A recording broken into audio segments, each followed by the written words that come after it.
स्वागत है आपका। कार्यक्रम है देश देख रहा है और सवाल यह है कि क्या किसानों की ओर कोई देख रहा है। किसान, हम उन्हें अन्नदाता कहते हैं।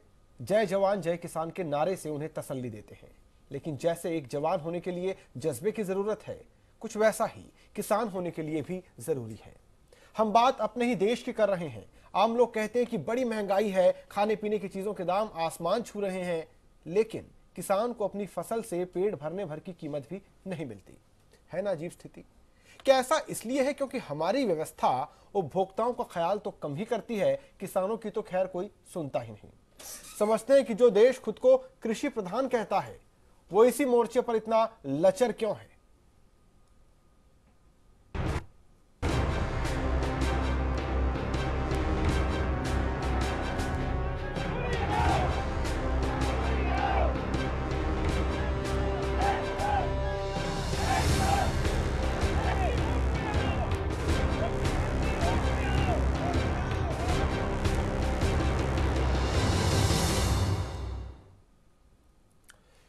जी, किसानों की सुनता कौन है।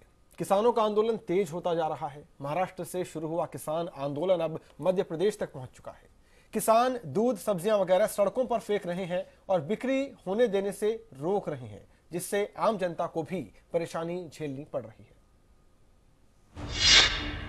सड़कों पर अन्नदाता,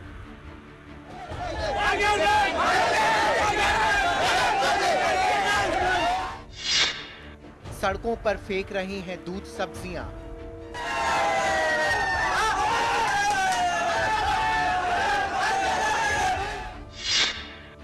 सरकार से नाखुश हैं किसान।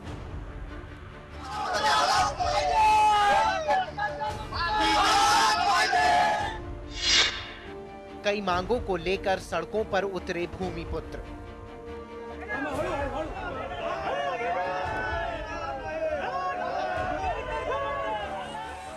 ये आलम महाराष्ट्र से लेकर मध्य प्रदेश तक का है। मांग कर्ज माफी की है, कृषि उत्पादों की सही कीमत दिलाने की है, मुफ्त बिजली की है, सिंचाई के लिए सरकारी सहायता की है और समूचे महाराष्ट्र और मध्य प्रदेश के कई हिस्सों में हाहाकार है।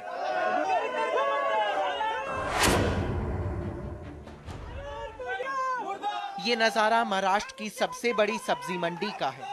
तमाम कोशिशों के बाद भी सरकार से जब कोई आश्वासन नहीं मिला तो हताशा में अपने खून पसीने की मेहनत से पैदा की गई सब्जियों को इधर उधर बिखेर दिया। जाहिर है कि जब सब्जी और फल जैसे रोजमर्रा की जरूरत की चीजें नहीं बिकेंगी तो हाहाकार मचेगा। थोड़ा महंगा बहुत है इधर, तो लगेगा कैसा। 100 रुपया किलो भाजी चल रहा है, 1 किलो 100 रुपया किलो चल रहा है, तो इंसान खाएगा क्या। वो 10 बच्चा रहेगा घर में, तो इंसान खाएगा क्या उसके अंदर। आया नहीं, समझो जिधर 10 गाड़ी आता है उधर समझो 2 ही गाड़ियाँ है। और कल वो धनिया था 20 रुपया गड्डी कल था, वो वही धनिया आज होगा 150 रुपया 200 रुपया गड्डी।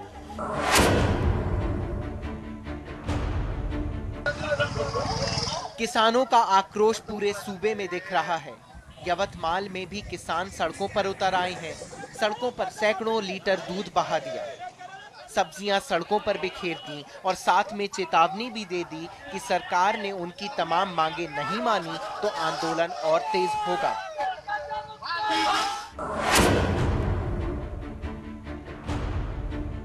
विरोध की चिंगारी साईं की नगरी शिरडी तक पहुंच चुकी है। शिरडी में नाराज किसानों ने सैकड़ों लीटर दूध सड़कों पर बहा दिया।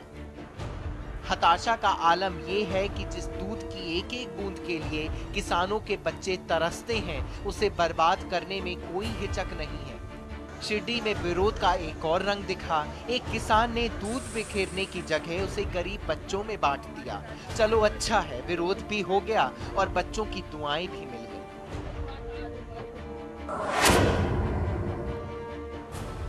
अन्नदाताओं के आंदोलन की तपिश महाराष्ट्र के पड़ोसी राज्य मध्य प्रदेश में भी महसूस की जा रही है। महाकाल की नगरी उज्जैन में किसानों ने जमकर उत्पात मचाया।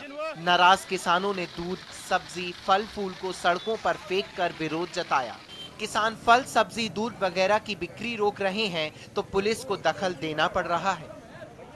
ये सब्जी मंडी में किसान लोग जो है सब्जी लाने से मना करने की व्यवस्था है, तो हमारी ड्यूटी लगाई गई है और हम लोग यहाँ व्यवस्था देख रहे हैं। किसान आंदोलन पर है, लिहाजा लोगों को रोजमर्रा की जरूरत की चीजों के लिए इधर उधर भटकना पड़ रहा है। दूध, सब्जियों और फल के लिए 2 से 3 गुनी तक कीमत चुकानी पड़ रही है। कल भी था 300 रुपए क्रेट और आज हो गया 500 रुपए क्रेट। क्यों, क्या लग रहा है, क्यों? बाजार में माल ही नहीं है ना, हड़ताल के कारण। सब्जियां सब महंगे हुए, तिगुने चौगुने दाम हो गए सबके। इतना सब कुछ होने के बाद महाराष्ट्र सरकार नींद से जागी है। खबर है कि महाराष्ट्र सरकार छोटे किसानों का 1 लाख तक का कर्ज माफ कर सकती है। इनमें वो किसान होंगे जिनकी फसल कुदरती आफत की वजह से बर्बाद हुई है। राज्य के मुख्यमंत्री ने किसानों के ऐलान किया है कि चर्चा के माध्यम से ये प्रश्न का हल हम निकालेंगे और आप चर्चा करने के लिए आ जा। Team news world India. तो यहाँ पर सवाल बड़ा है, क्योंकि सवाल देश के अन्नदाता का है।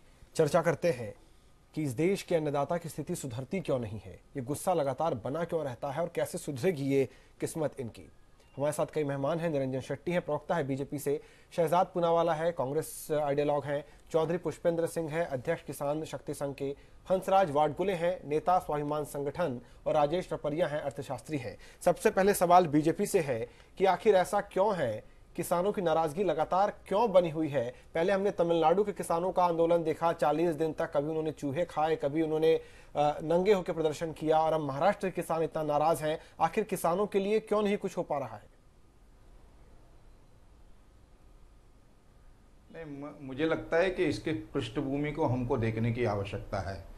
पिछले अनेक सालों से किसकी सरकार थी और वर्तमान में हमारी जो सरकार आई है वो पिछले 3 और राज्य सरकार में सिर्फ 2.5 साल हमारे पूरे हुए।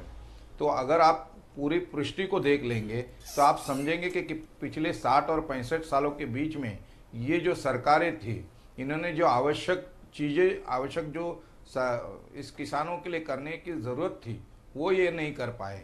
अब हो रहा है ऐसा कि उसका जो तूफान उफान हो चुका है और आज जो किसान है उसको तकलीफ हो रही है। ये हमको पता है कि इस प्रकार की तकलीफ से वो झेल रहे हैं, लेकिन मुझे जितने भी आज पैनलिस्ट होंगे उनसे एक ही रिक्वेस्ट करना होगा। मैं चाहता हूं कि आज हमारी सरकार इस राज्य में 2.5 साल से है और केंद्र में 3 साल से है, तो समय देना होगा। कोई भी चीज़ को अगर हम पिछले 60 और 65 साल के बीच में जो अर्थव्यवस्था से लेकर इस प्रकार से किसानों का जो उत्पीड़न किया गया उसको अगर पुनः हमको जीवित करना है या सुचारू रूप से ढंग से अच्छा करना है तो कहीं ना कहीं उसके लिए समय की आवश्यकता लगेगी। एक दिन में कोई भी व्यवस्था बदल नहीं पाएगी। शेट्टी साहब, ये सब जानते एक दिन में चीजें नहीं बदल सकती, लेकिन आप लोगों को इतना विराट जन समर्थन इसीलिए दिया गया था कि पिछले अगर कुछ सालों से, कई सालों से दिक्कतें थी तो आप सुधारेंगे। लेकिन ऐसा क्यों होता है, जब भी सवाल किया जाता है आप पिछले सालों का रोना रोते हैं? आपको तो मौका इसीलिए दिया गया ना कि आपके कार्यकाल में चीजें सुधरेंगी, नहीं सुधर रही हैं चीजें। तो इसलिए ऐसा है कि हमने जितने भी प्रयास किए हैं वो निश्चित ही उस किसानों का उत्थान के लिए किया है। तो आप आज अगर आप देखेंगे कि आप जिस प्रकार से तूर दाल का आवंटन हुआ और जिस प्रकार से पैदावार उसकी बढ़ी, तो इसके पहले के जो सरकारें थी इसकी हमको तो बात करनी ही होगी ना। आज तक उन्होंने हमारे यहाँ पर एक जलयुक्त शिवार नाम का कंसेप्ट था जो बहुत ही सीधा और सरल था। मतलब हम मराठी में ये कहते हैं कि पानी अड़वा और पानी जिरवा। इस प्रकार के पिछले 60-65 सालों के इस प्रकार की संकल्पना या आपके यहाँ पर शायद रेन हार्वेस्टिंग का उसको कंसेप्ट के नाम से देखा जाएगा, वो इतना अच्छा हो गया कि उसके कारण चलिए अच्छा हो गया, लेकिन फिर भी किसानों की स्थिति देखिए नहीं सुधरी है। आप दावे करते रहिए किसानों की स्थिति नहीं सुधरी है, किसानों की स्थिति नहीं सुधरी है। शहजाद जी कुछ कहना चाह रहे हैं। 2.5 साल में हमारे जब यहाँ पर सरकारी थी, ठीक है शेट्टी साहब, 2 साल हम दुष्काल, ठीक है शेट्टी साहब आपकी बात सुनिए हमने। अब एक बार शहजाद कुछ कहना चाह रहे हैं जी। सुनिए, 2.5 साल 3 साल का पहले तो इनको हिसाब देना चाहिए। अगर ये 60 साल के पिछले इतिहास में जाना चाहते हैं तो ये टाइम्स ऑफ इंडिया की रिपोर्ट है। फार्मर सुसाइड्स 42% अप इन 2014-15, जब से इनकी सरकार आई है। पिछले 60 सालों को तो छोड़ दो, 10 साल में जो हुआ छोड़ दो। इनके आने के बाद 42% फार्मर के सुसाइड बढ़े हैं। तो क्यों बढ़े क्यों हैं? आपके आने के बाद कम से कम स्टेबल तो रहना चाहिए था, घटना चाहिए था। आपने तो क्राइसिस को और बढ़ाया है, ये इसका सबूत है। दूसरी बात मैं आपसे पूछना चाह रहा हूं, ये तूर दाल का उन्होंने जिक्र किया। जब पिछले महीने तूर दाल की क्राइसिस हुई थी, ओवर प्रोडक्शन हो गया था, एमएसपी पे भी दाल नहीं खरीदी जा रही थी, तो इनके एग्रीकल्चर मिनिस्टर और इनके जो फूड एंड डिस्ट्रीब्यूशन मिनिस्टर है, ये रंगरलियां मना रहे थे ऑस्ट्रेलिया न्यूजीलैंड में, और ये लोग ध्यान नहीं दे रहे थे। आज जो है इतनी उनकी स्थिति बदल गई। उसके बाद नहीं, आप सुन लीजिए, क्षमा मत कीजिए, आप क्षमा लोगों से मांगे। आप तीसरी बात में जिस प्रकार की आपने लैंग्वेज मैं आपको बता रहा हूँ ना, जब राव साहब दानवे जो महाराष्ट्र भाजपा के ये है उनके अध्यक्ष है, उनसे जब कहा गया तो वो कहते हैं आप अरे सुनिए, आप बीच में बोलना बंद कीजिए, ये आप बीच में बोलना बंद कीजिए, आप हमें सिखाइए मत। आपके राव साहब दानवे वहाँ के किसानों को साला कहते, वो पार्लियामेंट्री था, तो रंगरलिया नहीं था तो और क्या था? 6 दिन में प्रोक्योरमेंट करने के बदले आप बाहर चले गए। किसानों की बात कीजिए। शहजाद शेट्टी साहब, दोनों से गुजारिश है इसकी चर्चा की दिशा मत छोड़िए, सिर्फ किसानों की बात। इनको इंटरप्ट नहीं किया, इनको कहिए कृपया ये अपनी इंटरप्ट, आप अपनी बात मेरी बात। अरे आप मॉरल साइंस टीचर है क्या? आप राव साहब दानवे को बोल के आइए। जब ओपी धानकर साहब हरियाणा के मिनिस्टर बोलते हैं कि आत्महत्या करने वाले जो किसान है ये सारे के सारे कावर्ड है, ये सारे के सारे ये ऐसे लोग हैं जो डरपोक है, तो तब आपको ये समझ में नहीं आया भाषा की क्या मर्यादा है? तो किसानों को साला कहते हो, किसानों की को डरपोक कहते हो, तब आपको समझ नहीं आता। मैं आपको बताता हूं कि मूल समस्या क्या है। मूल समस्या है कि देश भर में अगर किसान को अगर प्रधानमंत्री से मिलना है तो उसको प्रियंका चोपड़ा का अवतार धारण करना पड़ेगा, क्योंकि तमिलनाडु के किसान से मिलते नहीं है, बर्लिन में जाके प्रियंका चोपड़ा से मिलते हैं। यहाँ पे हमारे किसान भाई बैठे, इनसे मिले कभी प्रधानमंत्री जी? प्रधानमंत्री से हमने कहा है कि देश भर में, सुनिए, उत्तर प्रदेश में अपने कर्ज माफी की, बात को समेटिए कर्ज माफी की। मुझे लगता है आप इस प्रकार से, सुनिए, मुझे जो बोलना है अपनी बात करके आपने मुझे ये देखिए बीच बीच में बोल रहे हैं, मतलब डर रहे हैं ये लोग, किसानों की बात ना आ जाए कहीं। आपने उत्तर प्रदेश में कर्ज माफी दी, हम डर नहीं रहे। आप जिस प्रकार से बात बोलेंगे हमेशा, कि आप हमेशा बोलेंगे, इनको आप अपनी बात करेंगे, मुझे वो बात खत्म करने का मौका तो मिलना चाहिए ना। शेट्टी साहब, मैं फिर आऊंगा आपके पास, अपनी बात रखिए एक बार। शहजाद अपनी बात खत्म कीजिए, बहुत कम है। उत्तर प्रदेश के किसानों की कर्ज माफी की बात की गई थी, उसमें से कुछ कर्ज माफी हुई किसानों की। महाराष्ट्र के किसानों की कर्ज माफी क्यों नहीं हो रही है? और ये कह रहे कि हम लोग जो बैंक के ऋण है उसको मिटाएंगे, पर आपको पता है महाराष्ट्र में 31 लाख कैसे किसान है जिनका 30,000 करोड़ बकाया नॉन बैंकिंग उसमें है, तो उनका क्या होगा? और वही लोग सड़क पे हैं। चलिए हम बात करेंगे इस पे। चौधरी साहब भी कुछ कहना चाह रहे हैं जी। बड़े बड़े इंडस्ट्रियलिस्ट के तो लाखों करोड़ माफ हो गए। अच्छा, मैं किसी के बीच में नहीं बोला था, तो आशा करता हूं कोई बीच में ना बोले। मैं शेट्टी साहब से बहुत स्पष्ट रूप से पहले सालों की जो बात है आप आरोप लगाइए, बहुत अच्छी बात है, लेकिन 2014 में भाजपा ने अपने मैनिफेस्टो में यह वायदा किया था कि फसलों की लागत का 1.5 गुना मूल्य यानी कॉस्ट प्लस 50% प्राइस देंगे। यदि वो 3 साल पहले यहां पूरा कर देते तो ये आत्महत्या और ये जो दूध बिखेर रहे हैं और ये सब्जियां बिखेर रहे हैं सड़कों पे, शायद इसकी नौबत नहीं आती। ये बहुत महत्वपूर्ण प्रश्न था जो आपने जो है इग्नोर कर दिया। दूसरा, आपने तूर दाल की बात की, उसके भी मैं स्पष्ट कर दूं, इस साल आप लोगों का ही दावा है, कृषि मंत्रालय का, 220 लाख टन जो है दालों का बम्पर उत्पादन, रिकॉर्ड उत्पादन हुआ है। तो भाई साहब, आपने 50-55 लाख टन क्यों इंपोर्ट किया? ये इंपोर्ट करने की वजह है कि जिसके वजह से एमएसपी से भी नीचे उसकी कीमतें गिर गई और किसान मुसीबत में पड़ गया। एक तरफ प्रोडक्शन बढ़ रहा है तो आप उसके बावजूद भी इंपोर्ट कर रहे हैं। यही आपने जो है 975 लाख टन का जो उत्पादन बताया है गेहूं के केस में, उसमें भी आपने लगभग 55 लाख टन का जो है इंपोर्ट किया है। तो ये चीजें आपकी गलत नीतियां हैं, लेकिन फसलों की लागत का 1.5 गुना मूल्य कब देंगे? ठीक है, क्यों आपने नहीं दिया, इसका स्पष्ट जवाब मुझे दे दीजिए। चलिए ठीक है, अब एक बार परिया साहब आपके पास मैं आना चाहता हूं, जो कि बीजेपी के प्रवक्ता कह रहे हैं हमको और वक्त दीजिए। क्या यह संकट इतना बड़ा है कि स्वामीनाथन आयोग ने जो कहा, जैसे कि चौधरी साहब भी कह रहे थे कि लागत के ऊपर 50% दिया जाए, ये लागू करने के लिए क्या 3 साल का वक्त क्या ये कम है? और दूसरी बात, ये जो संकट बना हुआ लगातार किसानों का, क्या 3 साल इसके लिए काफी नहीं थे? कम से कम आत्महत्याएं रुक जाए, लोगों के साथ जो दिक्कतें हैं वो रुक जाए। देखिए, सबसे बड़ी बात है जो लागत की बात चल रही है 50%, ये बीजेपी के मैनिफेस्टो 2014 में लिखा गया है, इसलिए उसे पूरा नहीं करना, वो किस में आएगा, जुमले में आएगा, वायदा खिलाफी में आएगा, ये बीजेपी को तय करना है। सबसे बड़ी बात ये है कि एक तो बीजेपी के रिज्म में 3 साल में जो कांग्रेस के रिज्म, मनमोहन सिंह काल के रिज्म में जो एमएसपी बढ़ी थी, उसकी अपेक्षा एमएसपी बढ़ने की दर यूपीए में नाम मात्र की है। एक सबसे बड़ा संकट ये भी है। अब ये लोन माफी की समस्या किसने ज्यादा भड़काई, उसका जिम्मेदार कौन है? उसके सीधे सीधे जिम्मेदार प्रधानमंत्री नरेंद्र मोदी हैं। यूपी के चुनाव सभा के दौरान उन्होंने खुद घोषणा की थी, यूपी के मैनिफेस्टो में नहीं था, यहाँ के किसी नेता ने किया, बल्कि एक सभा में अचानक बोल दिया पहली बैठक में यूपी के किसानों के ऋण माफ किए जाएंगे। यह वजह है कि महाराष्ट्र के किसान भी आए, तमिलनाडु के किसान भी आए।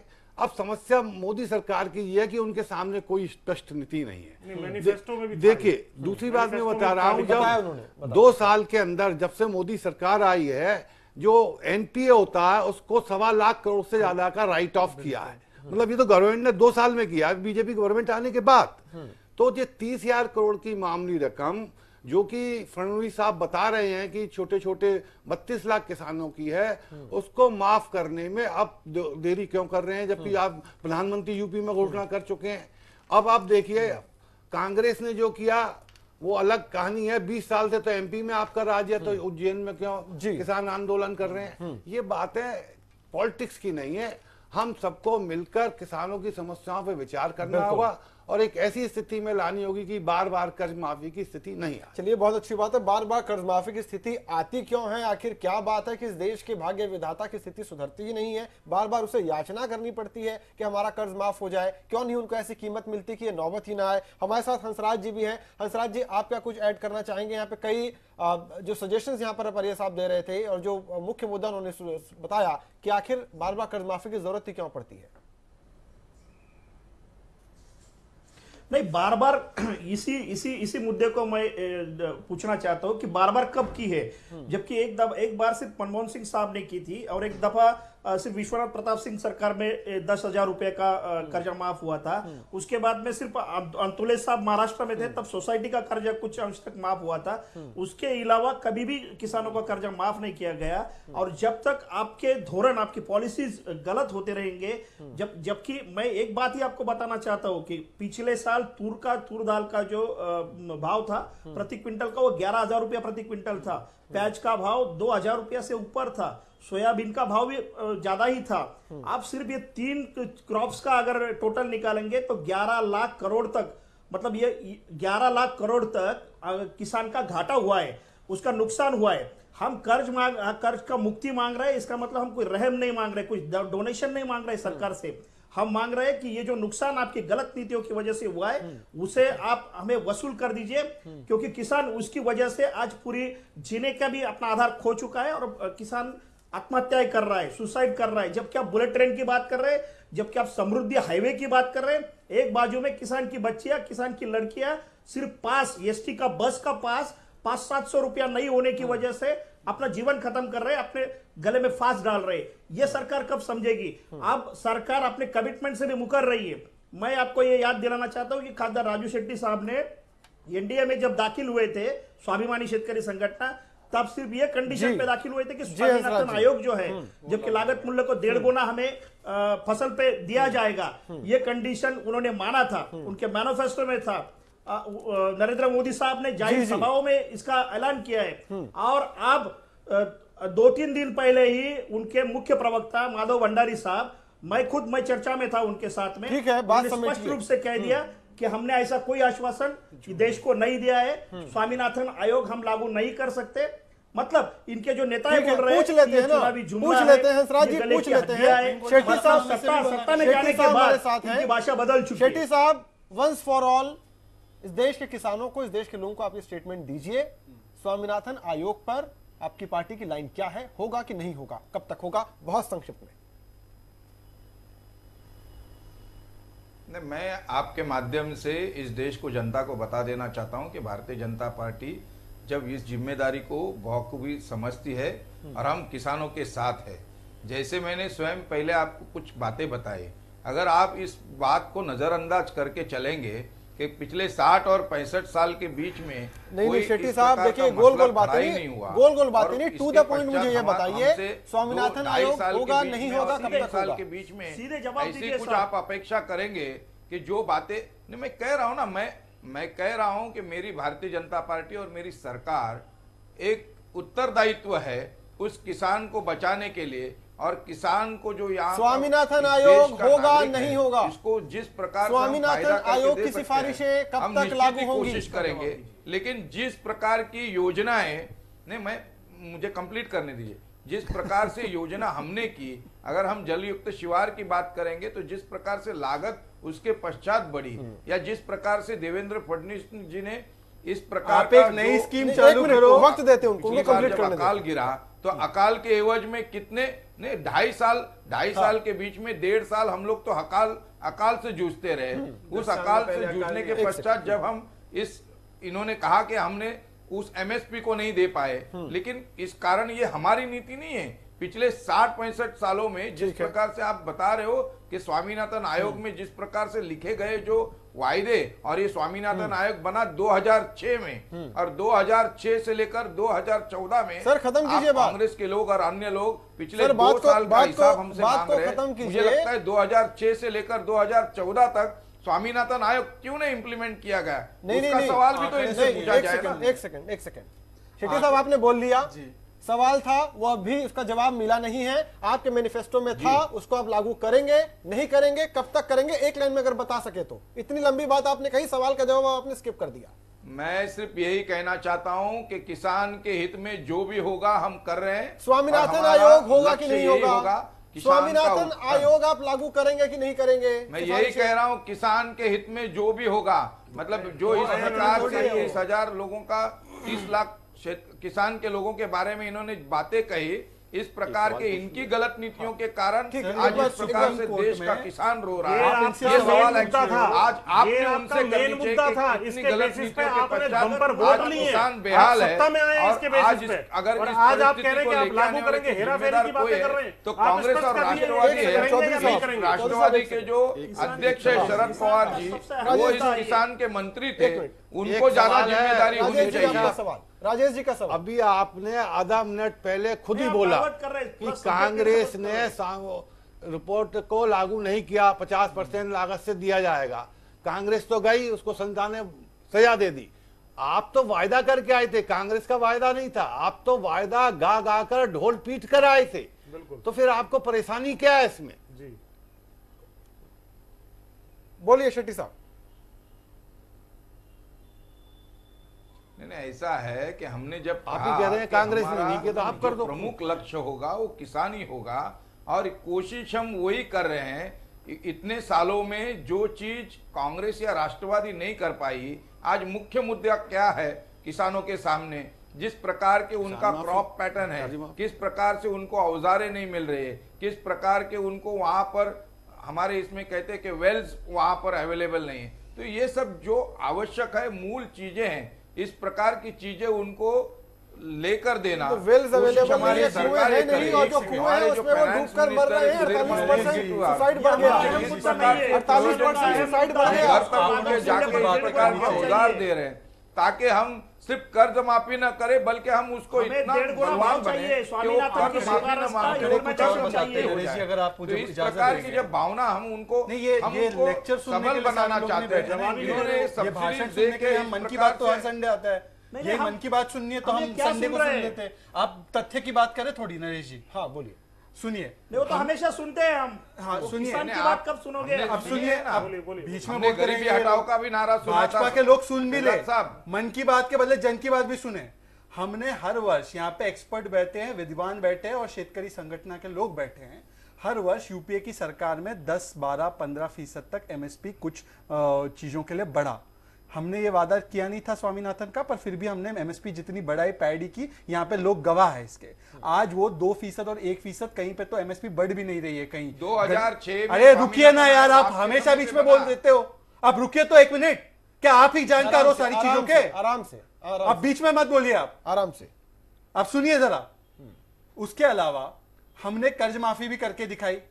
ये लोग कहते हैं एक स्टेट के लिए अगर उत्तर प्रदेश में 30,000 करोड़ का कर्ज माफी हो सकता है, तो महाराष्ट्र जो इतना बड़ा प्रदेश है, इतना विकसित प्रदेश है, सेंट्रल टैक्सेस में सबसे ज्यादा कंट्रीब्यूशन है, मेरे प्रदेश महाराष्ट्र के साथ ये भेदभाव क्यों हो रहा है? वहां के किसान सबसे ज्यादा कंट्रीब्यूशन कर रहे हैं। तीसरी बात मैं इनसे पूछना चाह रहा हूं कि आप मुझे सिर्फ इतना बता दो कि ये जो आप ग्रीन रेवोल्यूशन किसके जमाने में आया? आप कह रहे हो 60 साल में कुछ नहीं हुआ। 4%, 3.5-4% की विकास दर थी एग्रीकल्चर की यूपीए में एवरेज, आज वो गिर के -1 तक गई है। अगर ये लोग इतना ही अच्छा काम कर रहे हैं तो क्यों गिर रहा है?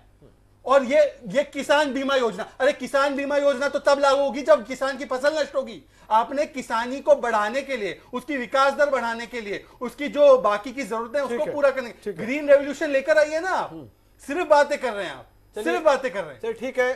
और मैं इनसे फिर से कह रहा हूं, एक पॉलिसी ये लागू कर ले, अगर और कोई पॉलिसी नहीं हो सकती तो फांसी का फंदा सस्ता कर दे। फांसी का फंदा आप सस्ता कर दो सबके लिए, क्योंकि पहले किसान लटकेंगे फिर आम आदमी लटकेगा, क्योंकि हम फांसी का फंदा लट। शहजाद एक मिनट रुकिए, आप 1 मिनट रुकिए। शेट्टी साहब अपना जवाब दीजिए, फिर एक ब्रेक लेना होगा हमको, बहुत संक्षिप्त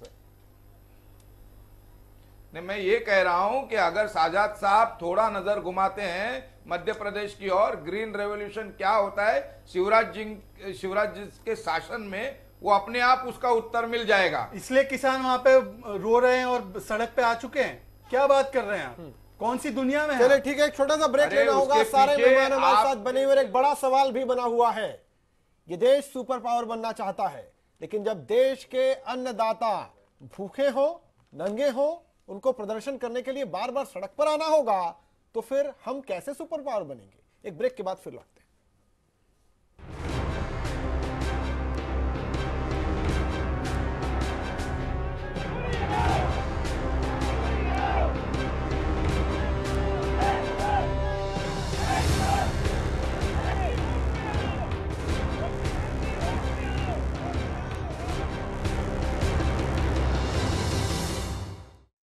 सवाल यह है कि किसानों की सुनता कौन है, क्योंकि किसान देश के एक बार फिर सड़कों पर हैं, अपनी बुरी स्थिति को लेकर सरकार को कोस रहे हैं, सवाल पूछ रहे हैं कि जो वादा आपने किया था कि खेती को हम बढ़ाएंगे, किसानों की आय को बढ़ाएंगे, वो कब पूरा होगा। और इसी को लेकर महाराष्ट्र समेत कई राज्यों में ऐसी तस्वीरें देखने को मिल रही है जहां पर वो अपनी फसल को बर्बाद कर रहे हैं। सारे मेहमान हमारे साथ हैं। एक बार फिर सवाल शेट्टी साहब से है। शेट्टी साहब, स्वामीनाथन आयोग की सिफारिशों पर तो कोई साफ जवाब मिला नहीं कि जो सिफारिशें थी, जो आपके चुनाव के पहले वादे में भी था कि 50% हम ज्यादा देंगे लागत से ऊपर, उस पर कोई साफ जवाब मिला नहीं। लेकिन अगला सवाल मेरा यह है कि पिछले 3 सालों में जो कृषि की ग्रोथ रही है वो 1.7% के आसपास रही है। 2022 तक का वादा आपका एक और है कि किसानों की आय को दोगुनी करेंगे, तो उस लक्ष्य को पूरा करने के लिए अगले साल हर साल 10 से 12% की ग्रोथ आपको दिखानी होगी, जो कि अब तक 1.7% है। ये कैसे मुमकिन होगा? नहीं, मुझे इसलिए आपको ये बताने की आवश्यकता लगती है कि पिछले 2.5 साल में जो इस राज्य सरकार में हम जो शासन कर रहे हैं, तो हम करीबन 1.25 साल तक हम भी इस प्रकार से अकाल से जूझते रहे हैं। हमने लोगों तक वहाँ गांव-गांव में पानी पहुँचाने का काम किया। अब मैं कहूँगा कि इनके लोगों ने जिस प्रकार से यहाँ पर सिंचन का घोटाला किया, अनेक करोड़ों रुपए का जिस प्रकार के लिए, जिस चीज के लिए आवश्यकता थी, इस प्रकार से जो ग्रीन रेवोल्यूशन करने के लिए आवश्यकता होती थी, वो इनके सरकार जो कांग्रेस और एनसीपी के जो अजीत पवार साहब थे, उन्होंने इसमें घोटाला कर दिया। अब आप बताइए कि एक कैश ट्रैप शासन सरकार हमको दे रहे हैं। हमारी ये जिम्मेवारी है कि इस प्रकार से जो किसान आज सर बड़ा संकट है ये, उसको कहीं ना कहीं बहुत बड़ा संकट ये है। तो एज अ वोटर, मैं कह रहा हूं, एज अ वोटर मैं आपको या किसी पार्टी को ये सोच के वोट देता हूं कि स्थिति बदलेगी, समय की आवश्यकता होगी। इलेक्शंस के पहले तक आप लोग कहते हैं कि हम ही हैं जो स्थिति बदल सकते हैं, यही कह रहा हूं। पिछले और इलेक्शंस के बाद आप कहते हैं कि हमको विरासत ऐसी मिली थी। जूझते रहे, उस अकाल से निपटते ही हमने तुरंत इस प्रकार से पैदावार बढ़ी। अब पैदावार बढ़ी तो इसके पीछे इन्होंने कहा कि आपकी गलत नीति है। अब 2022 तक, एक सेकंड 2022 तक किसानों की आय दोगुनी होगी कि नहीं होगी? लगाएंगे तो हमारी नीति गलत है। हम कोशिश ये कर रहे हैं कि किसान का किस प्रकार का जीवन स्तर बढ़े।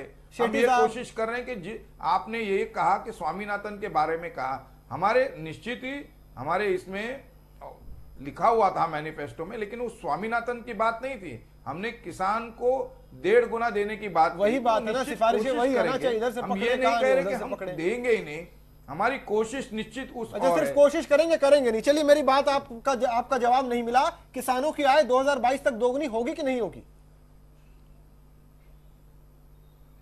या 2022 में भी आप यही बोलेंगे, 2022 में भी आप यही बोलेंगे कि हम तो सिर्फ 7 साल से हैं या 8 साल से हैं, जूझते जूझते हम आगे तक आ गए हैं। तो कहीं ना कहीं अगर तो ये एक छोटा सा उदाहरण देखिए ना, हमने छोटा सा एक जलयुक्त शिवार का कंसेप्ट लेके आए, कहीं आगे नहीं आए हैं, कहीं आगे नहीं आए हैं। 3 साल में नेगेटिव ग्रोथ तक भी हमको देखने को मिली एग्रीकल्चर की।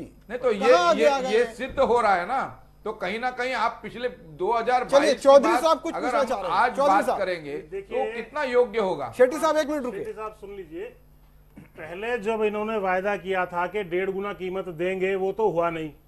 इनका कार्यकाल 2019 में समाप्त हो रहा है, तो किस आधार पे ये 2022 की बात कर रहे हैं, पहली बात। और 2022 की भी जो ये सपने दिखा रहे हैं, उसमें एक महत्वपूर्ण बात जो इन्होंने कही है कि हम डेयरी फार्मिंग से इसको इंक्रीज करेंगे। लेकिन दूसरी तरफ में आपको बहुत महत्वपूर्ण मुद्दा है, इसको अंडरलाइन कर लीजिए, जो गौरक्षक और ये तमाम जो है गाय को भैंस को पीटने मारने काटने पे जो उतारू हैं, उनका इतना बड़ा दुष्परिणाम, मेरी पूरी बात सुन लीजिए, उसका इतना बड़ा दुष्परिणाम हुआ है कि हमारी जो गाय भैंस 50,000 रुपए में बिक रही थी, वो 25-30 हजार रुपए में उसको लेने को कोई तैयार नहीं है। और मैं आपसे निवेदन करूंगा कि भाई अगर हमारी जो गाय भैंस है बीमार हो गई है, पशु जो है ड्राई हो गया है, यानी सूखा है, यानी दूध नहीं दे रहा है, या और कोई दिक्कत है, तो भैया उसको हमारी मजबूरी है कि हम उसे बेच दें। सुन लीजिए, लेकिन आप उस सारे बोझ को हमारे ऊपर डालना चाहते हैं कि खर्चा तो आपका और धर्म और राज हमारा। ये नहीं चलेगा। अगर आप बहुत बड़े गौ सेवक हैं तो आप हमारी बुजुर्ग गाय को ले जाइए 50,000 रुपए में, अपने यहां नागपुर में बांधिए, अपने यहां प्रधानमंत्री के आवास में बांधिए, हमें कोई आपत्ति नहीं है। या बुजुर्ग गाय के 2 लाख रुपए हमें दे दीजिए, हम उसको आजीवन पालेंगे। लेकिन आपने तो आमदनी दूध की भी घटा दी, पशुओं की भी घटा दी, और जो तमाम जो आपने जो है एमएसपी जो 1.5 गुना देनी थी वो नहीं की। 2022 में 19 में आप कह देंगे कि साहब 2027 तक 3 गुना देंगे। यार ये क्या तरीका है भाई? जो पहले दिन आपने वायदा किया कि 1.5 गुना तनख्वाह पे आपको लूंगा, आप पहले दिन ही मेरी तनख्वाह 1.5 गुना कर देते। ये क्या तरीका है कि मैं 22 में 2 गुनी कर दूंगा? ये सब आपकी जो है हेरा फेरी है, चोंचलेबाजी है, इसको आप बंद करिए और सीधा सीधा जवाब दीजिए कि आप क्या करने जा रहे हैं। शेट्टी साहब जवाब दीजिए। नहीं, मैं ये बता देना चाहता हूं कि जिस प्रकार से हेरा फेरी का अनुभव इनको है पिछले 60 और 65 सालों का, वो हेरा फेरी का अनुभव हमारे पास नहीं है। मैं स्पष्ट कर देना चाहता हूं। अब मुद्दा बात किसानों की बात चल रही थी, इन्होंने गौरक्षा की बात छेड़ी, तो कहीं ना कहीं ये बात को बतंगड़ बनाकर कहीं दिशा दूसरी ओर ले जाना चाहते हैं। मुझे लगता है जब हम किसानों की बात कर रहे थे तो निश्चित ही हम आपको भी सवाल के कटघरों में खड़ा करेंगे कि पिछले 60 और 65 साल की जिस प्रकार से राजनीति और अर्थव्यवस्था आपने चलाई, उसके कारण आज किसान जिस प्रकार से उसको भोग रहा है, पिछले 2.5 साल में हम आए हैं, तो कोशिश हमारी ये रही है कि किसान का जो इस प्रकार का एमएसपी होगा या उसका जीवन स्तर बढ़ेगा।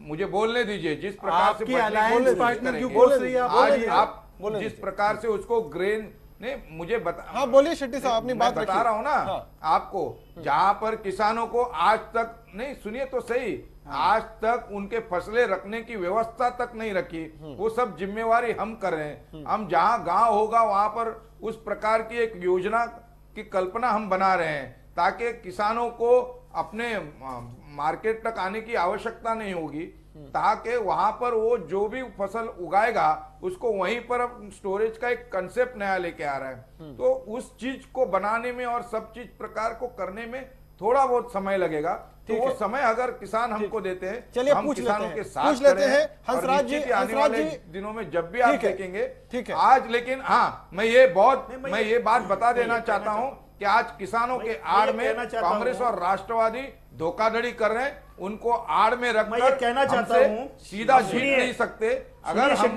अगर लोगों का इतना ही विरोध होता तो ग्राम पंचायत से लेकर हमारी बात सुनिए, किसानों की बात सुनिए, सुन के नहीं आते। ठीक है शेट्टी साहब, अब हंसराज जी भाई आप किसानों की बात नहीं सुनते, इसके लिए प्रॉब्लम्स बढ़ रहे हैं। बोलिए, अपनी बात रखिए। मैं ये बात आपको बताना चाहता हूं कि आप आय दुगुना करने की बात कर रहे हैं, उत्पादन दुगुना करने की बात कर रहे हैं 2022 तक। मैं आपको ये दिखाना चाहता हूं कि आज जो उत्पादन आज हमारे पास है उसको तो आप भाव नहीं दे रही है, उसको तो 1.5 गुना भाव तो छोड़ दो, लेकिन वो हमें रोड पे फेंकना पड़ रहा है। चाहे वो कुछ भी हो, चाहे आप तूर दाल का लो या किसी प्याज का लो, किसी चीज को तो भाव नहीं दे रहे आप, तो कैसे हम उत्पादन दुगुना करें। मैं बोल रहा हूं कि आप सुपर भारत की बात कर, सुपर इंडिया की बात कर रहे हैं, सुपर पावर की बात कर रहे हैं। किसानों को गाड़ के अगर आप सुपर पावर बनाना चाहते हैं, भारत के किसानों को गाड़ने की अगर यहाँ कोशिश हो रही है, तो यहाँ ऐसा नहीं होगा। कृषि प्रधान देश है, 65% तक प्रतिशत तक यहाँ किसान रहते हैं, उनकी समस्याओं को आप समझो। आज भी आप समझ नहीं रहे। आप जो 1.5 गुना की हमी भाव की जो एमएसपी की जो बात है, वो अहम मुद्दा है किसानों के लिए। स्वामीनाथन की सिफारिशों का मुद्दा अहम मुद्दा है। आप उससे मुकर रहे, उससे हट रहे। आपको ऐसा करके किसान माफ नहीं करेंगे, ये मैं आपको बताना चाहता हूं। ठीक है यहाँ पर। और दूसरी बात ये भी है कि अगर 20 लाख करोड़ तक एनपीए में आप पैसा डाल सकते हैं पूंजीपतियों का, देखिए 4 लाख करोड़ तो आपने माफ कर दिया है। एनपीए में गई हुई अमाउंट 20 लाख करोड़ तक है, ऐसा रिजर्व बैंक के डिप्टी गवर्नर का स्टेटमेंट है। और 21,000 करोड़ रुपया प्रतिवर्ष सिर्फ महाराष्ट्र के कर्मचारियों के लिए 7th पे कमीशन दे रहे हैं आप लोग। तो एक सवाल अब राजेश जी, 20,000 करोड़ का कर्जा माफ करने में क्या हर्ज है आपको? ठीक है हंसराज जी, मैं पूछना चाह रहा हूं, बहुत एकदम संक्षेप। पहले तो कांग्रेस एनसीपी को मत ब्लेम कीजिए, शिवसेना भी आपको कोस रही है, आपका अलायंस पार्टनर है। और मैं सिर्फ इतना है, जमीन अधिग्रहण नियम को बदल के ऑर्डिनेंस लाके बदल के जमीनें लेने के लिए तो 3-4 बार ऑर्डिनेंस ला सकते हैं। एमएसपी को बढ़ाने के लिए एक छोटी सी पेन की लकीर क्यों नहीं चला पा रहे ये लोग? ये तो एक छोटा सा काम है। जमीन अधिग्रहण जो कानून था, उसको तो बार बार ऑर्डिनेंस के रूट से आपने किया, फिर आपको वापस लेना पड़ा। इससे कम काम है एमएसपी बढ़ाना, 1 सेकंड का काम है, आप क्यों नहीं बढ़ा रहे? चलिए ठीक है, इस पर भी हम जवाब ले लेंगे। एक बार राजेश जी आपके पास मेरा सवाल यह है, पूर्व आरबीआई गवर्नर रघुराम राजन ने कहा था एक इंटरव्यू में कि इस देश में आर्थिक सुधार तब होगा जब किसान शहरों में आ जाएंगे, क्योंकि शहरों में सस्ते मजदूर की जरूरत है। पहला पॉइंट। दूसरा पॉइंट, भारत सरकार के स्किल डेवलपमेंट ने अगले 5 साल का लक्ष्य बनाया है कि अभी जो 52% आबादी खेती में है, उसको 5 साल में 38% तक लाना है। ये दोनों ही बातें कहीं ना कहीं ये इशारा करती है, क्या सरकार इस एजेंडे पर काम कर रही है कि जो सारी खेती गांव में होती है, जो आबादी है, वो खेती से बाहर निकल जाए? क्या यही ग्रोथ का मॉडल है हमारे पास? देखिए, बात असली ये है कि जो हमारे यहाँ किसानी है, उस पर बहुत बोझ आ गया है। बोझ इसलिए आ गया है कि किसानों के जो बच्चे हैं, उन्हें रोजगार नहीं मिलता, तो वो एक तरीके से किसानी में ही लग जाते हैं, और वो एक तरीके की गुप्त बेरोजगारी है। जो काम तो कर रहे हैं, लेकिन उन्हें कोई भुगतान नहीं मिल रहा है। तो तमाम जो बड़े बड़े लोग हुए हैं, जैसे राजन साहब ने स्टेटमेंट दिया, राजन साहब के स्टेटमेंट का कहना ये था कि इस पर बर्डन कम होना चाहिए किसानी पर, खेतों पर, और जो लोग वहाँ से हटे उनको शहरों में जाकर मैन्युफैक्चरिंग सेक्टर में, सर्विस सेक्टर में, जो मोदी जी का सपना है आज भी, उसमें जाके नौकरियां मिले। ये बिल्कुल सही बात है। जब तक किसानी पर बर्डन कम नहीं होगा, उनके बच्चों को दूसरे रोजगार नहीं मिलेंगे, सेना में मिले, सरकार में मिले, निजी सेक्टर में मिले, स्वरोजगार में लगे, लेकिन वो ऑप्शन देने पड़ेंगे, जब भी ये कम होगा, इसमें कोई दो राय नहीं है। वही एकमात्र विकल्प भी है। जितनी भी संसार की डेवलप्ड इकोनॉमी है, वहाँ किसानों की हिस्सेदारी, यानी कि जो लोग किसानी पर डिपेंडेंट रहते हैं, उनकी हिस्सेदारी 15, 20, 18% से ज्यादा नहीं है। दुर्भाग्य की बात है कि हमारे यहाँ ये आबादी 52% से अधिक है। तो ये तो निश्चित रूप से है कि इस देश में किसानों का असली भला जब होगा, जब किसानों की आय बढ़े, उनकी आय बढ़े, वो आय जब ही बढ़ सकती है। जो मोदी जी का स्टेटमेंट है कि हम 2000 आय में दोगुनी करेंगे, वो क्या है? डेयरी से बढ़ाएंगे, मधुपालन से बढ़ाएंगे, बागवानी से बढ़ाएंगे, और उनकी मजदूरी वाली जो आमदनी है उसको बढ़ाएंगे। किसानों की आमदनी में एक बड़ा हिस्सा मजदूरी का भी होता है। इशारा बार बार साफ है। जब तक किसानों की मजदूरी नहीं बढ़ेगी, चाहे वो गांवों की न्यूनतम मजदूरी हो, चाहे वो मनरेगा की न्यूनतम मजदूरी हो, या शहरों में जाके हो, असली भला जब ही होगा। लेकिन अभी तक ये बात समझ में नहीं आती, कांग्रेस ने जो किया उसका पाप वो भुगत रहे। लेकिन ये लोग 3 साल आ चुके, 60% समय हो चुका है। ये इस देश की प्रॉब्लम को क्यों नहीं समझ पा रहे हैं? रोजगार की समस्या भी बढ़ रही है, वो भी इससे रिलेटेड है। ये बात समझ के बाहर है। चलिए चौधरी साहब, इसमें मैं एक बात और जोड़ दूं, जो राजेश जी ने बेरोजगारी की बात कही है। एक वायदा और था, वो था 2 करोड़ नौकरियां हर साल देंगे। यानी आज तक 6 करोड़ नौकरियां दी जाती, तो उनमें से कम 2.5-3 करोड़ किसानों के बच्चों को भी मिलती। तो किसानी खेती पर जो प्रेशर है वो कम होता, वो लड़का शहर में जाके 5-10 हजार रुपए अपने घर भेजता, उससे उसकी माली हालत कुछ सुधर सकती थी। दूसरा, आपने ये भी कहा था कि जो इनपुट हैं, जो लागत लगती है, उसको भी हम कम करने का काम करेंगे। लेकिन बड़ी जो है, मुझे अफसोस के साथ कहना पड़ रहा है कि जब 110 डॉलर का जो है क्रूड ऑयल था, उस वक्त भी 56 और 60 रुपए का डीजल बिकता था, और आज भी जब जो है वो 50-55 पर है, तब भी जो है 50-55 रुपए ही जो है, आपने इसमें भी पूरी लूट मचाई हुई है। मेरा कहना केवल ये है कि मैं इसको एक जो है नारे के रूप में अपनी बात को रखना चाहता हूं कि किसान मजदूर का कर्जा माफ करो, फसल की कीमत दुगनी, खर्चा हाफ करो, और 10 करोड़ नौकरियों का इंसाफ करो, और वरना भैया इनको सत्ता से साफ करो। शेट्टी साहब, बहुत ही शायराना अंदाज में अपनी तकलीफों को रखा इन्होंने, और जब कहते हैं ना, जब दर्द हद से गुजरता है तो गा लेते हैं, बिल्कुल उसी अंदाज में दिख रहे हैं, गा भी दिया। कुछ उपाय है क्या आपके पास? नहीं, मैं राजेश जी की बात को बता देना चाहता हूँ। कुछ हद तक जो उन्होंने बात कही कि किस प्रकार से आज किसान एक प्रकार से उनको उस प्रकार का बेनिफिट्स मिलना चाहिए, वो नहीं हो पा रहा है। मैं इस बात से थोड़ा बहुत सहमत हूँ। इसको मैं बता देना चाहता हूँ कि ये वापस उन नीतियों के कारण है, क्योंकि आज परिस्थिति ऐसी है कि कोई भी ऐसी इन्होंने उस टेक्नोलॉजी का उपयोग नहीं किया। अगर कोई किसान एक पर्टिकुलर गांव में अगर कोई खेत में प्याज उगाता है या कोई गेहूं उगाता है, तो वो ये होता है कि अब इस फसल को हमको ज़्यादा पैसे मिल रहे हैं, तो वो ये करता है किसान की उसका देखा देखी उसी को पूरे गांव में वही करता है। तो इसका परिणाम फलस्वरूप ये होता है कि उसकी तादाद बढ़ने के कारण उसका रेट कम हो जाता है। तो कहीं ना कहीं ये सरकार ये सोच रही है कि किस प्रकार से किसान को इसकी पूरी जानकारी दी जाए कि कितने आपने करने चाहिए। आपने एक बात कही, निश्चित मैं फिर से इस बात को भी एक्सेप्ट करूंगा कि हाँ, जिस प्रकार से एक इंपोर्ट का जो प्रेशर होता है, तो अगर हम इस प्रकार से अगर क्रॉप्स किस प्रकार से कोई कौन सा किसान कौन सा क्रॉप ले रहा है, ये अगर हमको पहले से पता चलेगा तो उस प्रकार का जो भी इंपोर्ट होगा वो हम इंपोर्ट को रोक सकते हैं। लेकिन मुझे खेद से कहना पड़ता है कि इस प्रकार पहले ऐसी नीति नहीं थी। कहीं ना कहीं हम इस नीति को उतारने की कोशिश कर रहे हैं जी, थोड़ा जी, इसलिए मैं कह रहा हूँ जी, आपने राजेश जी की बात पर ये समय लगेगा पूरी जानकारी लेकर कि किसान को एकत्रित करके वो, और वहां पर जो निचला वर्ग का जो हमारा जो तलाटी होता है वो उनको गाइडेंस देगा। ठीक है, आपने भैया किस आपने राजेश जी की बात पर ये कहा है, एक बार राजेश जी से इस पर टिप्पणी लेते हैं। राजेश जी कुछ कहना चाह रहे हैं। तो रोजगार की तो बात जब नरेंद्र भाई मोदी कह रहे हैं, तो हम बेटर सिटी तो बनाना चाहते हैं, लेकिन हम गांव की ओर भी देखना चाहते हैं। यही तो है कि चाहते बहुत कुछ है, चाहने में कहीं कोई कमी नहीं है, लेकिन जमीन पर दिखे भी ना। मुझे लगता है कि एक सेकंड पहले राजेश जी से हम टिप्पणी लेंगे इस पर, तो शायद आप लोगों को समझ नहीं आ रहा है। ठीक है, जहां तक आप राजनीति की बात करेंगे तो मैं सिर्फ ये कहना चाहूंगा, लंबे आंसर होते हैं हमारे के लिए, तो वक्त ही नहीं बचता। आप भी खूब लंबा देते हैं और ये भी खूब लंबा देते हैं, और जनता हमें बात राजेश जी अपनी रखते रहते हैं, आप बीच में रोकते नहीं है, तो हमें भी मौका परिषद ठीक है, ठीक है शेट्टी साहब, उनका विश्वास दे रहे हैं। ठीक है शेट्टी साहब, ठीक है शेट्टी साहब, अब रुकिए शेट्टी साहब एक मिनट। हाँ राजेश, एक तो मुझे लगता है कि शेट्टी साहब गलत बयानी कर गए हैं कि पता नहीं लगता कौन सा प्रोडक्शन कितना हुआ। बुवाई के समय ही ये सारे आंकड़े सामने आ जाते हैं, कितने लाख हेक्टर में, कितने करोड़ हेक्टर में कौन सी उपज हो रही है, और मानसून की दशा दृष्टि से ये भी पता चल जाता है कि प्रोडक्शन कैसा होने वाला है। जैसे इस बार मानसून अच्छा है तो जाहिर है रिकॉर्ड उत्पादन होने जा रहा है। तो ये बात कहना कि मालूम नहीं था फिर भी आप इंपोर्ट करते हैं, ये एक मेरे ख्याल से कहीं गलती हुई है। मैं किसी की नीयत पर शक नहीं कर रहा, लेकिन फैसला तो गलत हुआ है।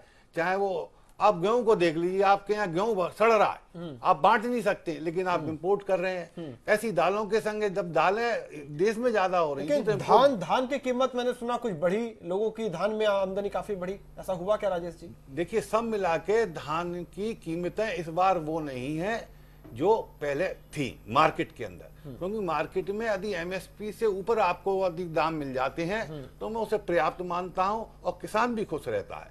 लेकिन अभी संकट ये आ रहा है काफी दिनों से कि एमएसपी के समतुल्य भी मार्केट में प्राइस किसानों को नहीं मिल रही है। इसलिए बेचारे किसान और उनके नेता बार बार कर्ज माफी की मांग करते हैं। तुरंत राहत देने के लिए मेरा अपना विचार है कि राहत देना चाहिए, कर्ज माफी होने चाहिए और सरकार को ऐसे इंतजाम करने चाहिए कि ये स्थिति दोबारा पैदा ना हो। ठीक है शहनवाज जी, आपके पास आ रहा हूं, लेकिन आपसे गुजारिश ये रहेगी कि ठीक है राजनीति साथ साथ चलती रहती है, लेकिन ये बहुत सेंसिटिव इशू है। मैं चाहूँ कुछ प्रोडक्टिव सजेशन दीजिए कि जो किया जाना चाहिए। आपको प्रोडक्टिव सजेशन हाँ जी, आपको प्रोडक्टिव सजेशन ही दे रहा था मैं इतनी वक्त से, पर मैं आपको और भी देता हूँ। आपको याद होगा कि कमलनाथ जब कॉमर्स इंडस्ट्री मिनिस्टर थे तब WTO में हमारे पे दबाव बन रहा था कि हमारे किसानों को जो हम प्रति किसान से 50 से 60 रुपए सब्सिडी मिलती है अगर देखा जाए, उसको भी खत्म करे और इंपोर्ट ड्यूटी ना लगाए ताकि मार्केट में प्रोटेक्शनिज्म ना हो और विदेश के मार्केट के जो चीजें हैं वो हमारे मार्केट में आ सके और फ्लड हो सके।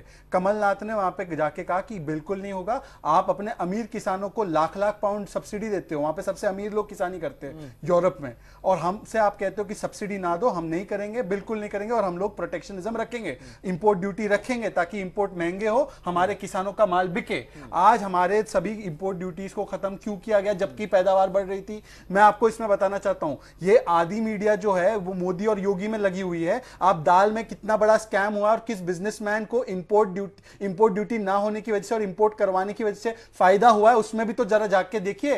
ये कोई ऐसे गलती से नहीं होती इंपोर्टिंग। इंपोर्ट जो हुआ है जबकि आपकी पैदावार ज्यादा थी, वो एक बहुत ही बड़े व्यक्ति जो मोदी जी के दोस्त है, मैं उनका नाम नहीं लेना चाह रहा, उसको फायदा पहुंचाने के लिए उसको इंपोर्ट रखा गया है और किसानों के गले पे ये नाइफ रख के उन्होंने किया है। तीसरी बात मैं कह रहा हूं कि किसान, आप सुन लीजिए, ये आरोप मैं लगा रहा हूं, आप अगर सबूत है तो आप पेश कीजिए आपके, वरना मैं सबूत पेश कर सकता हूं इस चैनल पे। तीसरी बात मैं कह रहा हूं, प्रोडक्टिवली आपको क्या करना होगा, आपको सबसे पहले है, मैं आपको बता सकता हूं, आप करिए, आप मन की बात में करिए, यहाँ पर मेरे पास आप सुनिए, आप सजेशन दे रहा हूं मैं, आप सजेशन सुनिए। आपसे हम कह रहे हैं बिल्कुल तुरंत आप जो है किसानों की कर्ज माफी कीजिए, क्योंकि उसके अलावा ये किसान जो है एकदम आखिरी उस पर है, वो नहीं उसको सह पाएंगे इस बोझ को, वो दब जाएंगे, और अगर वो दब गए तो पूरी मार्केट में जो दाम हो जाएगी, सप्लाई साइड पे एकदम प्रॉब्लम हो जाएगी, तो आपकी दाल के भी 300-400 रुपए किलो हो जाएंगे। तो ये कोई आम आदमी ये ना सोचे ये सिर्फ किसानों का प्रॉब्लम है, ये पूरे मुल्क का प्रॉब्लम है। हम तुरंत मांग करते हैं कि प्रधानमंत्री जी किसान का जो कर्ज माफी है वो करे और MSP 1.5 गुना तुरंत इसी हफ्ते में बढ़ा दे, क्योंकि ये बहुत जरूरी है, प्रियंका चोपड़ा को बाद में मिल ले। जी शेट्टी साहब। नहीं, मैं ये कहना चाहता हूं कि जिस प्रकार से उन्होंने कमलनाथ जी की बात कही, तो उसको जोड़ के मैं भी ये बात बता देना चाहता हूं कि किस प्रकार से आज यूरिया का आवंटन जिस इंपोर्ट होता था, मुझे लगता है नीम यूरिया के पश्चात, आप बताइए, आज खुद स्वयं नरेंद्र मोदी जी ने बताया कि आज कोई भी एक क्यों नहीं लगती यूरिया की मांग को लेकर। तो इस प्रकार का घोटाला इन्होंने यूरिया को परचेस करने में और इंपोर्ट करने में लगाते थे। आज एक भी किसान यूरिया की मांग या कि हमको मिला नहीं ये बात नहीं करता। तो मुझे एक बात बतानी थी। दूसरी बात, जिस प्रकार से उन्होंने कही कि प्रियंका जी के बारे में, मुझे लगता है बार बार इस प्रकार से वो उनका अपमान कर रहे हैं। कौन सा किसान से मिले प्रधानमंत्री बता दो, आपका इस चर्चा से कोई हमें बता दो और इस प्रकार से नहीं, उस मुलाकात पर कोई टिप्पणी की जरूरत नहीं है। कौन से किसान से मिल लिए? तमिलनाडु के किसान से मिले, वो इतने दिन बात कर रहे घूम रहे थे, पिछले मुंह में 65 चूहे सालों लेकर अगर घूम रहे थे, अच्छी बाल कटवा लिए थे, आज किसान का ये हाल होता क्या है? वो सिंचन ठीक है, कार्यक्रम क्या प्रधानमंत्री प्रियंका चोपड़ा के प्रधानमंत्री किसानों के भी किसानों का ये हाल होता है। ये सवाल है, कोई किससे क्यों मिल रहा है? बताओ कि जब प्रधानमंत्री प्रियंका चोपड़ा से मिले, मेगन केली से मिले, बड़े बड़े सितारों से मिले और किसान से ना मिले, ये कौन से प्रधानमंत्री जो किसानों से ना मिलके फिल्म स्टार से? आप किसानों के ना मिलने पर सवाल उठाइए, तो किसी सेलिब्रिटी से नहीं मिलने वाले, ठीक है, और वो इसी पे तो सवाल किसानों ठीक है। शेट्टी साहब एक मिनट आप रुकिएगा। आत्महत्या करने के लिए मजबूर किया, वो पैसा आपको चाहिए, आप किसानों के नाम से पैसा मांग रहे हैं। पैसा डिस्ट्रिक्ट बैंक जो कांग्रेस और राष्ट्रवादी चला रही है वो पैसा मांग रही है। किसानों के आड़ में आप मत झगड़िए, आपको झगड़ना है तो सामने से आइए। ठीक है शेट्टी साहब एक मिनट, लेंडर के लोन शहजाद एक मिनट आप रुकिए, शहजाद एक मिनट मैं चुका हूं, चलिए शहजाद एक मिनट रुकिए। ठीक है राजेश जी, मेरा एक प्रोग्राम के लगभग हम आखिर के हिस्से में आ चुके हैं। कहीं ना कहीं दुविधा भी बहुत बड़ी है, इसीलिए मंशा क्या है वो साफ पता नहीं चल पा रही है। एक तरफ दुविधा ये है कि अगर किसी प्रोडक्ट की महंगाई बढ़ रही है तो इंपोर्ट करके उसकी कीमत को कंट्रोल किया जाए, लेकिन जब इंपोर्ट होता है तो किसान खुद को ठगा सा महसूस करता है कि कीमतें गिर गई, हमको तो एमएसपी का भाव भी नहीं मिल रहा है। ये दुविधा खत्म क्यों नहीं हो पा रही है कि या तो हम कीमतों को कंट्रोल करके महंगाई को रोकें या किसान जो कीमत चाहता है उसको वो कीमत मिले। सॉल्यूशन क्या है इस पूरे दुविधा के बीच का? देखिए, इसका एक सबसे बड़ी दुविधा ये है कि तमाम राजनीतिज्ञों, उनके नेता और सरकारों में ये भ्रम बना हुआ है कि किसानों की एमएसपी बढ़ाने से महंगाई बढ़ जाती है। ये आरोप मनमोहन सिंह पर बहुत बड़ा लगा था कि उन्होंने एमएसपी बहुत बढ़ाई, इसलिए खाद्य पदार्थों की महंगाई उनके लास्ट काल में 3 साल में 20% तक गई थी। आज दुनिया भर की सस्ताई है, ब्याज दरें कम है, इंटरनेशनल मार्केट में पेट्रोल कम है, लेकिन महंगाई का जो आप विश्लेषण पढ़ते हैं उसमें आज भी खाद्य महंगाई 9% की बनी हुई है। तो एक तो ये रिश्ता तोड़ना पड़ेगा कि किसानों को पैसा देने से बाजार में महंगाई बढ़ जाती। महंगाई कौन लोग लाते हैं उन पर ध्यान देना पड़ेगा। दूसरा, एक सबसे बड़ा संकट जो हाल फिलहाल में देख रहा हूँ, लगातार आय कम बनी हुई है किसानों की, उसमें डेयरी से बहुत बड़ी आय होती है।